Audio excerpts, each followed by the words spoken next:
teman-teman. Jadi hari ini kami lagi melakukan praktikum acara 1 elektronika dasar 1, di mana ada beberapa alat dan bahan yang digunakan nih. Yang pertama itu ada function generator atau generator isyarat. Nih, ini catu daya, ini osiloskop atau CRO, dan yang ini power supply atau catu daya juga. Nah, habis itu ada kabel penghubung. Kabel penghubungnya itu butuh 2. Kenapa? Karena buat menghubungkan yang pertama dari fungsi generator ke osiloskopnya. Nah, ini kan awalnya pada keadaan masih mati ya alatnya. Nah, yang dinyalain itu ada fungsi generator isyarat sama osiloskop. Colokannya itu dicolokin ke saklar stop kontak. Ini fungsi generator sama osiloskop dimasukin ke stop kontak colokannya. Nah, nanti cara nyalain dari fungsi generator itu ada di bagian sini. Nih, ini dia bagian nyalain kalau buat si fungsi generator.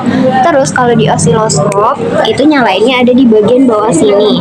Nanti mereka ini akan nyala lampu-lampunya, dan ini juga mereka akan nyala lampu-lampunya. Nah, yang pertama, yang pertama itu kan ada pengukuran tegangan AC dan frekuensi dari generator isyarat dengan osiloskop. Nah, yang tadi aku bilang, kita sambungin dulu nih antara fungsi generator dengan osiloskopnya. Yang di fungsi generator ini dimasukin. Nah, tipsnya itu kayak di bagian sini tuh ada lubangnya, di kabel tuh ada lubangnya, pokoknya dimasukin biar pas. Kalau udah dimasukin, nah yang di osiloskop itu masukinnya itu ke yang channel 1, pokoknya yang paling kiri ini nih, channel 1.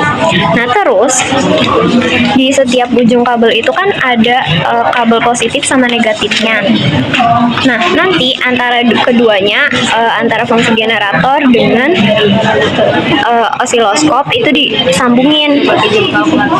Hitam itu negatif dari osiloskop dengan negatif dari fungsi generator dihubungkan, begitu pula dengan yang positifnya. Nah, nanti pokoknya kalau misalnya di osiloskopnya ini dia bukan tunggal gelombangnya kayak banyak, nah itu bisa dipencet ke auto dulu, auto. Nah, kalau misalnya auto udah jadi kayak gelombangnya kayak gini berarti udah bener.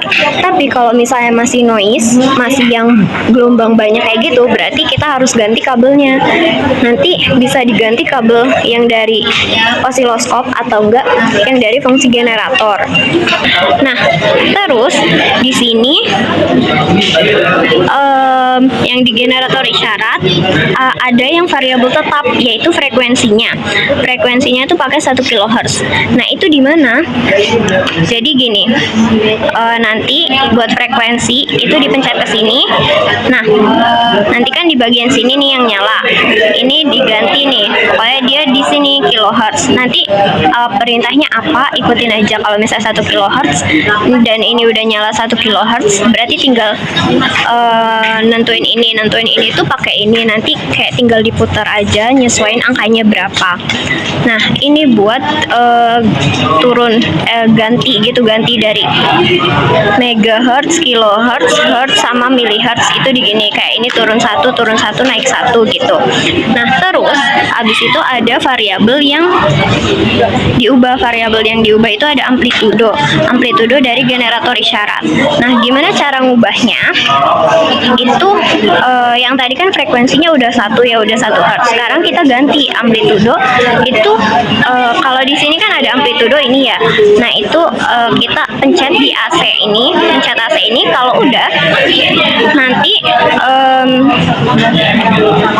nanti muncul kan angkanya sekian. Nah, di sini ini kali ini dibagi, aku lupa antara bagi 10, terus ini bagi 100, atau ini bagi 100 sama ini 1000, itu pokoknya, tapi yang ini tuh dibagi.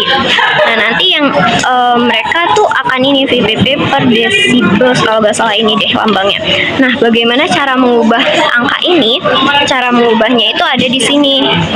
Kalau ke sana itu makin besar, yang ke sini itu makin kecil gitu. Nah, contoh contoh ya guys. Yang pertama itu ada amplitudonya 4. Berarti ini kan udah di bagian AC kan. Nah, nanti ini diputar, pokoknya sampai 4. Nah, kalau yang dari sini udah 4 amplitudonya, kita harus melihat yang di osiloskopnya. Nah, di sini ada 2 rumus yang digunakan, karena di sini kan kita ada 2 yang dicari ya, tegangan sama frekuensi, atau ini tuh namanya VPP, sama ini tuh frekuensi atau F biasa gitu. Nah, di sini ada rumusnya.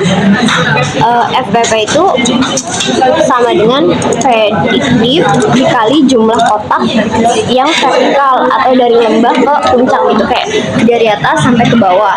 Nah, kalau yang frekuensi itu berarti 1 per time diff kali jumlah kotak horizontal dari puncak ke puncak, kayak dari sini ke sini gitu. Nah, gimana cara membacanya? Yang tadi aku bilang ini kan udah aman ya, 4 amplitudo, terus frekuensinya udah kan. Nah, kita baca sekarang yang di osiloskopnya, karena yang di generator isyarat itu udah selesai. Nah, bagaimana? Kan itu ada 2 kan, VDIF sama time diff. Nah, VDIF itu ada di pojok kiri. Ini namanya VDIF. Nah, time diff itu ada di sini.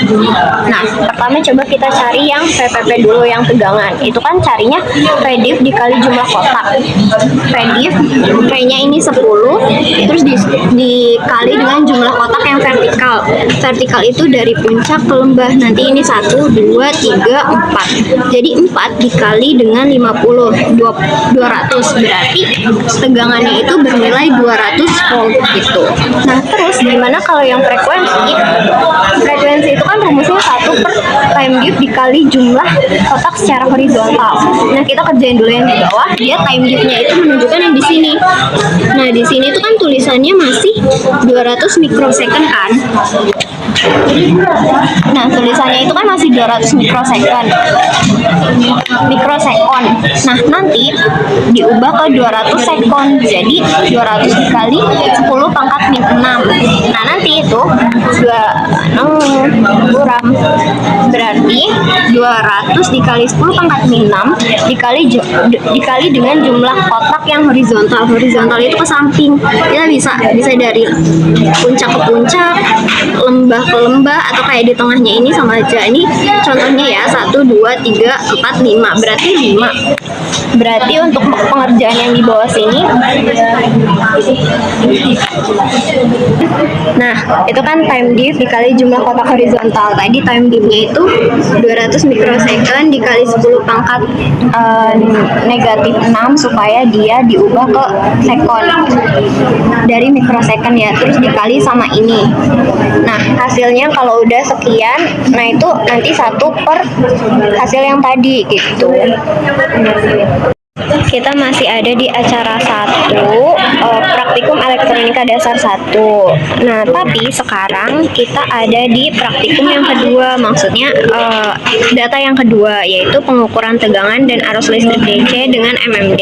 Nah, alat yang digunakan itu ini ada catu daya dan juga multimeter digital. Nah, terus kita juga butuh resistor 3 buah yang sudah disepakati. Resistor pertama itu bernilai 4,7 kilo ohm, yang kedua itu ada 10 kilo ohm, dan yang ketiga itu yang ini 56.000 ohm. Dimana kan itu udah dikasih tahu berapa ohm yang harus dicari.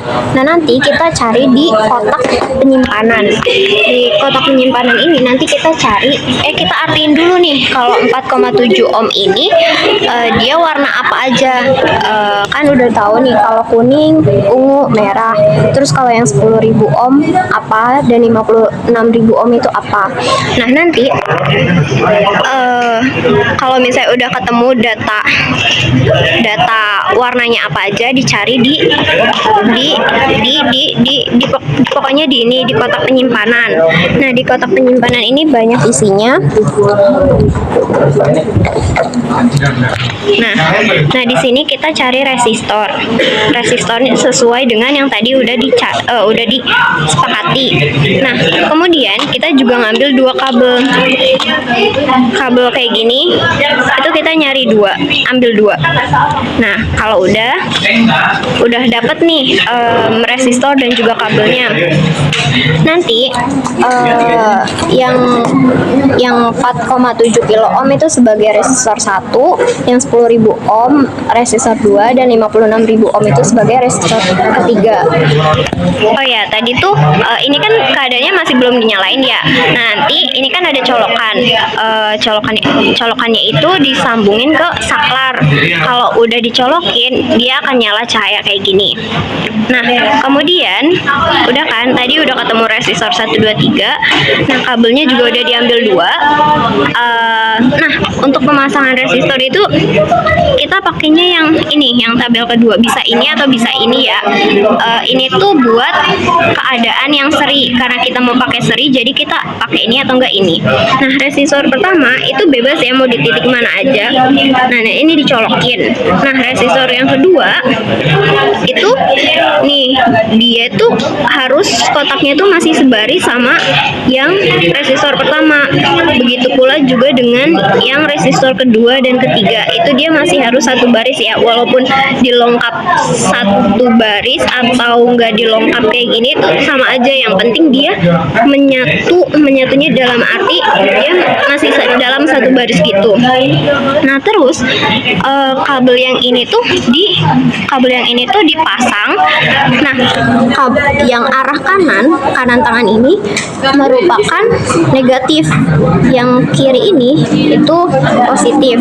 Nah, yang kanan ini negatif diarahin ke satu daya yang nih, ke ground. Boleh ground yang ini ataupun ini, pokoknya dua-duanya ini negatif. Sedangkan positif yang di sini, yang di breadboard arah kiri itu ada di situ, di plus yang kanan. Nah, caranya itu yang ini ditekan, terus kan itu berarti bolong tuh, terus kabelnya dimasukin. Kalau udah dilepas itu dia akan kunci gitu, biar nggak lepas. Nah, buat pemasangan kabel dengan resistornya itu sama kayak antara resistor 1 dengan resistor selainnya gitu. Jadi dia harus di satu baris kayak gini gitu, supaya dia terbaca. Dan jangan lupa pemasangan antara plus dan minusnya itu jangan kebalik, karena bisa suara cetek gitu loh tadi. Soalnya kayaknya kita kebalik, makanya ada suara cetek. Nah, ini jangan lupa yang kanan sini itu negatif, yang sini kiri itu dia positif. Nanti tinggal dimasukin ke ini. Nah, terus buat datanya, yang pertama itu ada tegangan sumber. Tegangan sumber itu kita lihat di sini. Ini itu munculnya 12,4 volt. Jadi kita tulis aja gak apa-apa, 12,4 volt. Nah, kalau misalnya mau ganti, ini kita bisa muter-muter ini aja. Nanti kalau kita putar, si tegangannya ini akan berubah gitu. Nah, tegangan ini tuh tergantung sama catu dayanya.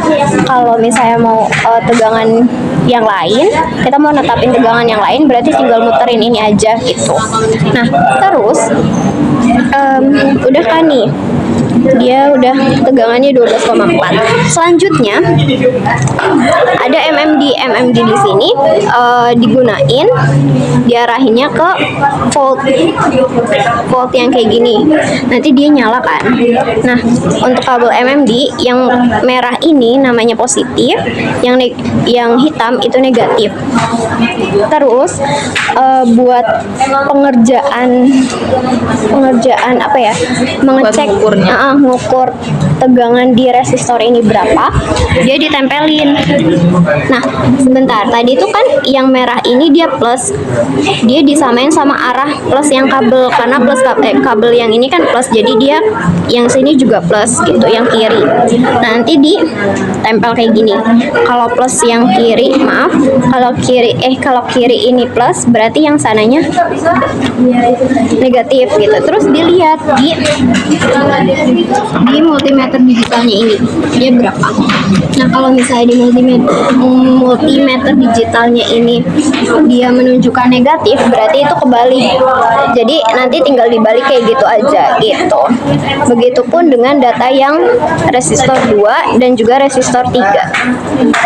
Nah, kalau misalnya ada masalah dengan kayak nilainya di sini, nih pokoknya di multimeter nilainya ini kayak ada masalah, bisa ditempelin antara positif dengan negatif kayak gini, disatuin gini aja supaya dia menetralkan, jadi harusnya ini 0 ya, pokoknya 0 kayak gitu guys gitu. Nah terus selanjutnya kan tadi udah ketemu nih V-nya, terus kita nyari kuat arus atau I. Nah gimana caranya? Jadi kan tadi kita udah nyari tegangannya tuh, sekarang kita nyari kuat arusnya. Nah gimana di MMD itu kita ubah ke miliampere. Miliampere ini dia menunjukkan kuat arus ya. Aduh gelap. Nah itu dia pokoknya diubah ke situ.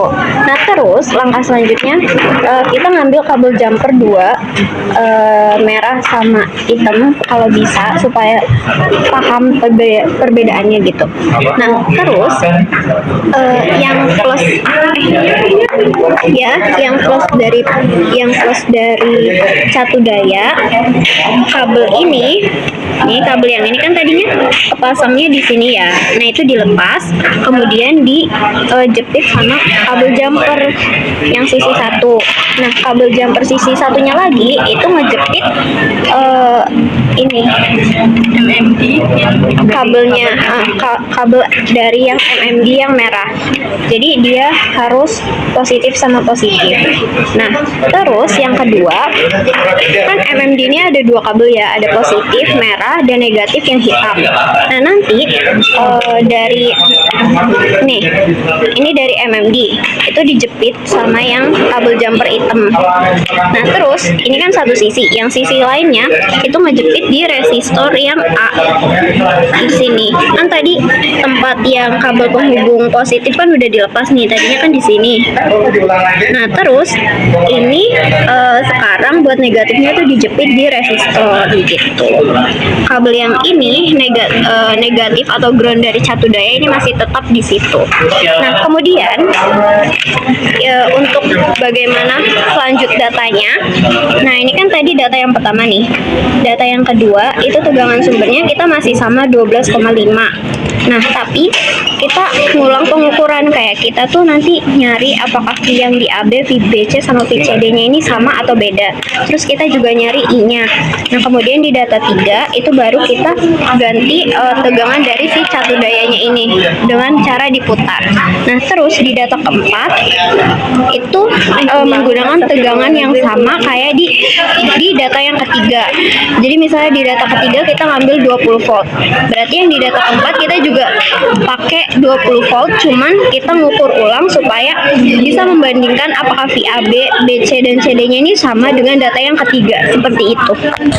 Nah yang tadi itu yang bagian kuat arus itu akan membentuk loop tertutup antara catu daya dengan catu daya MMD dengan breadboard. Pokoknya rangkaiannya itu rangkaian tertutup. Nah gimana maksudnya rangkaian tertutup itu kayak gimana? Jadi gini, misalnya dari plus ini kan plusnya catu daya ya, dia ngalir ke sini, terus dia ke jumper yang merah, terus dari jumper merah ke kabel merahnya MMD, terus sampai ke MMD. Nah di MMD itu kan ada merah sama hitamnya itu negatif.